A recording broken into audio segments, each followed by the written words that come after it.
Welcome, everybody. We're here to talk to Michelle today about her recovery story. We're going to talk about her journey through anxiety. She did an amazing job.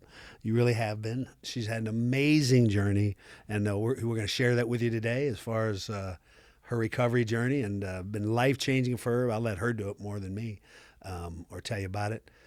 So first, let's start where you started. What was going on? What started your journey of anxiety, or what can you remember?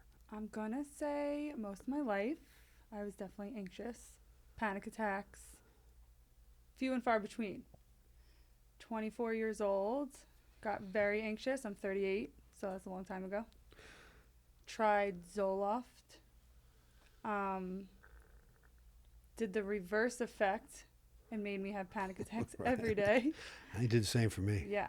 So then my doctor gave me Klonopin to offset it. Right. And I decided to only use the Klonopin, which was once a month, if that, no big deal. So it's just panic attacks? I mean, that's really what... Just panic attacks. I wasn't walking around anxious all the time. Nothing like that. It was panic Right. attacks. How many years later? I don't even know. It was fine. Panic attack here and there. No big deal. Klonopin, would take it. Carry it around. I'm gonna say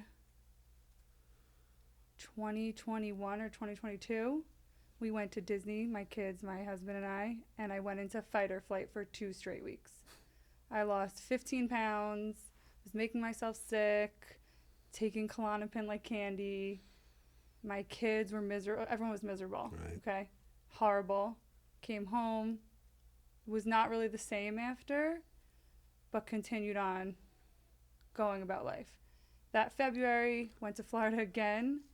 Same thing. Started taking Klonopin almost every day. Wow. But my doctor was telling me if you need to take it. So I didn't Because think of it was a panic big attacks, deal. like all-day panic attacks, or you had a lot of Just- other... No, I finally was just walking around anxious all the time. Right. I was just anxious all the time. When I moved during COVID, I had a nervous breakdown, and I think that triggered, I know we don't like the word trigger, but I think it triggered a lot of anxiety, and I really Right. wasn't the same after that. When you say you had a And that's breakdown, it. what do you mean? I just had a nervous breakdown. I don't know. I wasn't myself. I couldn't get it together. I think that's when the general I think a lot of people anxiety called it nervous breakdown. Yeah. Back in the day, they called it nervous breakdown. Over It my kinda was. decades, I really would. You just go into this shell Mhm. of who you were, how you felt. The world was different. You just Mhm. felt like you Yeah. needed. And I think back in the day, they just medicate you and put you in a psych ward. Yeah. I had to have someone with me all the time. Just in the beginning because I wasn't comfortable in the new house type Right. thing. I don't know. But from there on, we went away for my daughter's softball tournaments, maybe an hour away, fight or flight the whole time, making myself sick. Wow. Everyone knew I was hiding in a corner, couldn't function. It was horrible. That summer was when it got really bad. I think there were days where I was taking 2 or 3 Klonopin in a day. Wow. But I didn't think I was addicted to it because it was a low dose, right? And I Right. was maybe not taking it 2 days a week. And how this is 2021, 22, something I like that. started a little bit more in 2021, 2022. And then when did I meet you? 2025. Uh-huh. So 2024, for about a year, it was almost every day. Right. And my therapist was like, "You're addicted. It's okay, but you are." And I was like, "I'm not. I can stop anytime." She had me go to a psychiatrist. They gave me Zoloft again. Same thing happened. Suicidal thoughts started increasing in. My family was like, "You can't take this anymore. Just stay on the Klonopin." Started that again. Other people wanted to give me all different meds, but I didn't want to try again. I was like, "I'm never trying this again." So the summer before I met you was really bad. A lot of bad thoughts. Like, I used to drive over an overpass and think, "Oh, if I just veer off, that would be great. No big deal." And I Right. wouldn't be upsetting anyone anymore because my kids were miserable. I'm pretty sure my husband was miserable. He won't admit it, but I think he probably was. Everybody was, honestly. I was known as the anxiety girl at work. Really? Yeah, because I Yeah. was always panicking. I was always dizzy. I was always out of my mind. Like, it just, I don't So you even talked to a know. lot of people about it at work. Pretty much everybody knew that you had it. I was just weird. Like, I wasn't friendly anymore. I wasn't happy anymore. I was rushing out all the time. Anything would give me anxiety. I'd be like, "I'll be right back." And I'd go to my car and put the air on. And Right. I would eat a Warhead because they said it was. Oh yeah. Remember the Warhead? Because it does actually work, but it's not really. It works They didn't for a have that back in second. my day. How do Works you for a use second. them? Yeah. Cool. Oils, what else was I doing? I don't even know. I had all these things with me, but everyone knew because I'd run out randomly and then come back in, or I just wasn't like a functioning member of society, I feel So like. you had panic attacks. What was your top symptoms, you'd say? What were some of the things you If I dealt had a with? panic attack, Or not just panic attack. I'm saying you had other symptoms all anxiety, that. I was dizzy all the time. DPDR, which I didn't know had a name until I saw your video. How, I used how to tell people I was like, doesn't anyone feel like they're in a video game? Because that's what I really? felt like. I didn't know how to describe it, and they were like, no. Right. Those are my biggest two. And then a year before I met you, all of a sudden my glasses prescription was Yeah. weird. Yeah. After 35 years, all of a sudden I couldn't see anymore. I was getting floaters.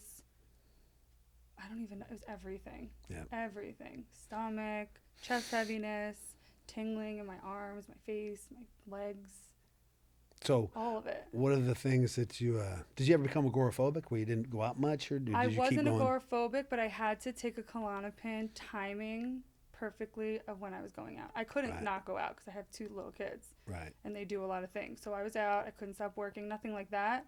But if I knew we had an event to go to, 45 minutes before I knew we had to get there, I would take a pill. Right. And if I had somewhere to go before that and I felt like I needed a pill, I wouldn't go. Right. So I was like borderline agoraphobic, where my safe place was my house, Right. but I had to leave. So the only way I could do it was taking a pill. And you had mentioned even at home you were kind of things were really orderly. You had said. Oh yeah, I Some- got diagnosed with OCD and neuroses. It had to look like no one lived there. Couldn't be a dish out at night, couldn't be a toy out at night. I mopped the floors every day. I'd follow people around with their shoes on and see where they stepped. Couldn't step on the rug with shoes. Laundry had, like, everything had to be done before I could even sit down. Had to be perfect. As you said, if somebody left, you vacuumed, or On the way out, I was literally mopping behind them. right. It was kind of embarrassing. How long did you deal with that? Were the years? I mean, My daughter's 11 now, so at least probably right before that. I think it started when she was Right. born. It was tiring. It was Right. very tiring. But I just thought I had OCD. I remember one time. Was it recently? You said something. Your son was Oh, his shower. his thing? shower thing, and Yeah, if they like touched the grass, I'd be like, well, you have to take a shower. You went outside, you're dirty now.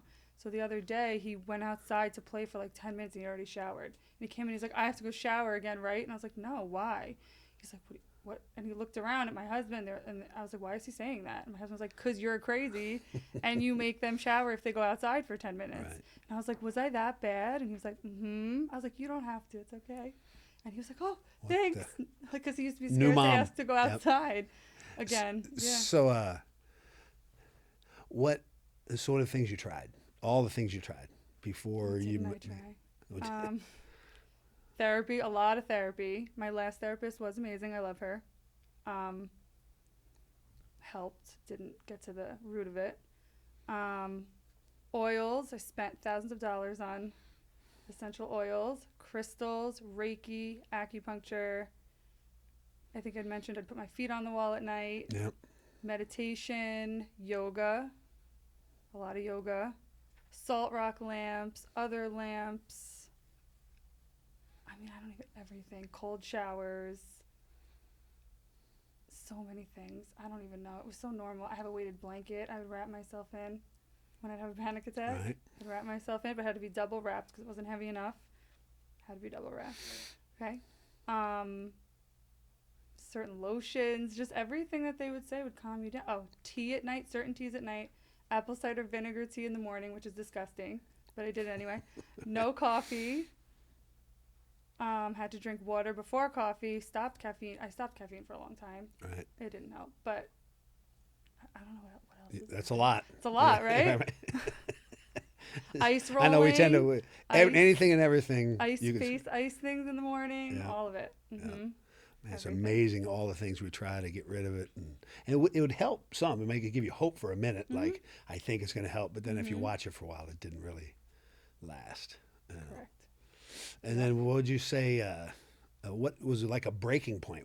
Or was there a breaking point? Or I know that we met, but was it just what made you decide to go in a different direction? December 2024, I got the flu, and it was a really bad flu, and I got really, really sick, and I went back into the fight or flight, lost my mind, wanted to jump on a main road and just get hit by a bus. Like I was telling my mom, I remember being like, I don't want to scare you, but like I hope tomorrow I will get hit by a bus. Right. Like I don't want to be here anymore. I can't live like this anymore. My kids will be better off without me. I'm angry all the time. I'm upset all the time. Like I did not want to be here anymore. Right. Thought about all the ways that I could not. And then I got a little bit better, and I don't know if I was searching for it or if I think your video just came across my TikTok. I actually don't think I was searching for it. But I remember being like, if I don't do something soon, I'm actually not going to be here anymore. Right. Because I was done. And I'd had those thoughts before, but they were like real thoughts at this point. Right. So, I mean, I remember sitting my husband down and being like, you could leave me if you want, because why would you want to be with me anymore? Right. Like, it was just a mess. And then I came across your page, and you said DPDR, and you explained what it was, and I realized that was my video game analogy, and you explained all the things that I had. Right. So it made sense. I think I reached out to you like 5 minutes later. And then I think you reached out to me one time, and like a year before, months before, or a month before, or something before we connected. I don't remember. Or maybe a friend of me or something like that. I don't know. But anyways, I think there's a delay. But anyways, so we ended up talking, and well, great. And then what's different now? I feel like a normal person. I know that sounds weird, but I'm not on Klonopin anymore, right? Right. You convinced me I was addicted to it. I told you no. 3 days later, yes, I was. So I'm not on that anymore. And I can just go out and socialize and be normal. I got a new job. No one there knows I have anxiety. It's not a thing. I mean, I've been... God, I remember it wasn't. I remember some of the events you'd go to, and you were going to lose it, and you had your Klonopin in my hand, in your hand, my hand, and then I'd put it down. Yeah. I can go to big things now with people. I can talk to people. I don't look scared. Right. I mean, my friends all tell me they're like, you're different. I can go out and socialize and just be. Right. And be calm. And I went so far the other way. It's like weird. Right. It's not that I don't care about anything, but I'm just like day to day, whatever. Yeah. We can go here, we can go there. I can take it or leave it. No big deal. You hear us laugh about it a lot, I know. But because we do, and we know it's when you're in it, it's not real laughing matter. But when you're through it or in it, you wish somebody you know, you can laugh like because it sounds crazy what you're going through and the thoughts and the things that we do to try to fix. But when you're really in it, you're literally searching to something to save your ass, in trying anything. So, don't want to make light of it, but at the same time, there is a level of it when you do bring levity to it. We could laugh about with somebody you know. When you connect with somebody who knows exactly what you're going through, what a difference that makes. And when you're going through recovery, when you started with me, what were some of the things you ran into? What was the hardest part about it, I guess, or was there any one thing? It was hard. I say this was the hardest thing I've ever done, and I've done a lot of hard things in my life that I thought were going to break me, but this was the hardest. Yeah, it is. It really was. And I know I laughed through the whole thing, but it really wasn't funny. Right. But like that's my defense mechanism to laugh through it. I feel like it makes it a little lighter. Right. But it was hard. Right. To walk around like that and not. I feel like people that are on medication going into this also is like it's a little harder in the beginning because you're dealing with multiple things, right? Yep. That's just my opinion. I don't know, but I mean it was hard to have to walk around like that and not tell anybody and act like you're normal and nothing's happening and you feel like you're out of, on this planet. Yeah. It was hard. Yeah. But we've said it. I would do it again. That's crazy. It worked. I know. And would you do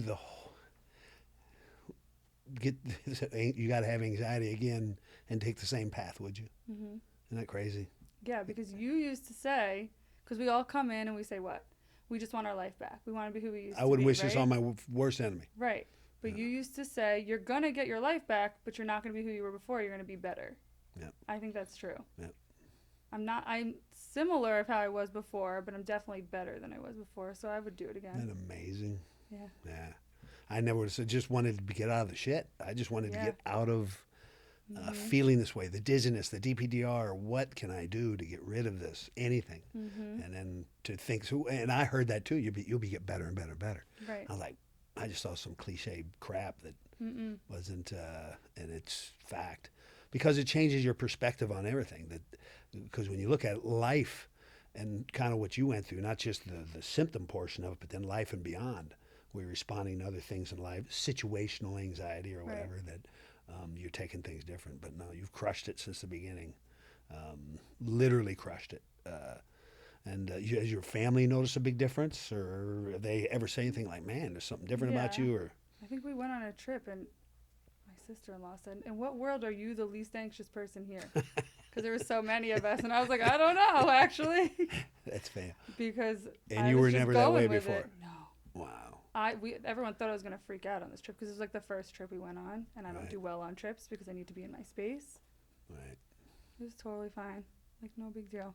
Awesome. So If you were talking to somebody who's out there and they're in it right Mhm. now, what would you tell them? in the shit or in Yeah. the program, No, in the shit. In the shit. in the shit, Yep. that you can get out of it if you really, really want to do it. But I feel like this is the only way to get out of it. Right. I really do. You could do medication. I'm not knocking on anyone that wants to take medication. I have family members and friends that do it. It works. But if you really want to get out of this situation, get recovered, you have to do it this way. Right. I just don't believe there's any other way. And you got to maybe believe, It's hard to wrap your head around it. Yeah. When you first told me what to do, I was like, "See you later." I think I disappeared for a few days. Yeah. I did. You were like, "You look stressed." I was like, and That's I disappeared Yep. Yep. for like a good 3 or 4 days. And you were like, "You good?" Yeah. Because it sounded crazy. It sounded insane. But you showed up for every call, Mhm. and you put in the work from day one. Because we really connected, and just has crushed it since the beginning. I think I know your family knows me as Anxiety, Jeff. Anxiety Jeff. Come up on the phone. Yeah, it comes up on the phone. My daughter, yeah. It's a great moniker to be known by. Mhm. But anyways, Yeah. that's amazing. Unbelievable story. Go from that. And so many people are doing. Mine was more of it's like I'd rather be dead. Mhm. I didn't want to kill myself. I didn't plan that, but I was just this life ain't worth living. Mhm. And to think that possibility's on the other side. But it is. Yeah. But well, that's it. Anything else you want to share to anybody? Or it's an amazing story. She crushed it. And that was in January, and now we're in October, and she helps me out now with some of the people that are recovering too. And what an amazing story. Thank you so much for coming today, and you all can do this. You can get there, man.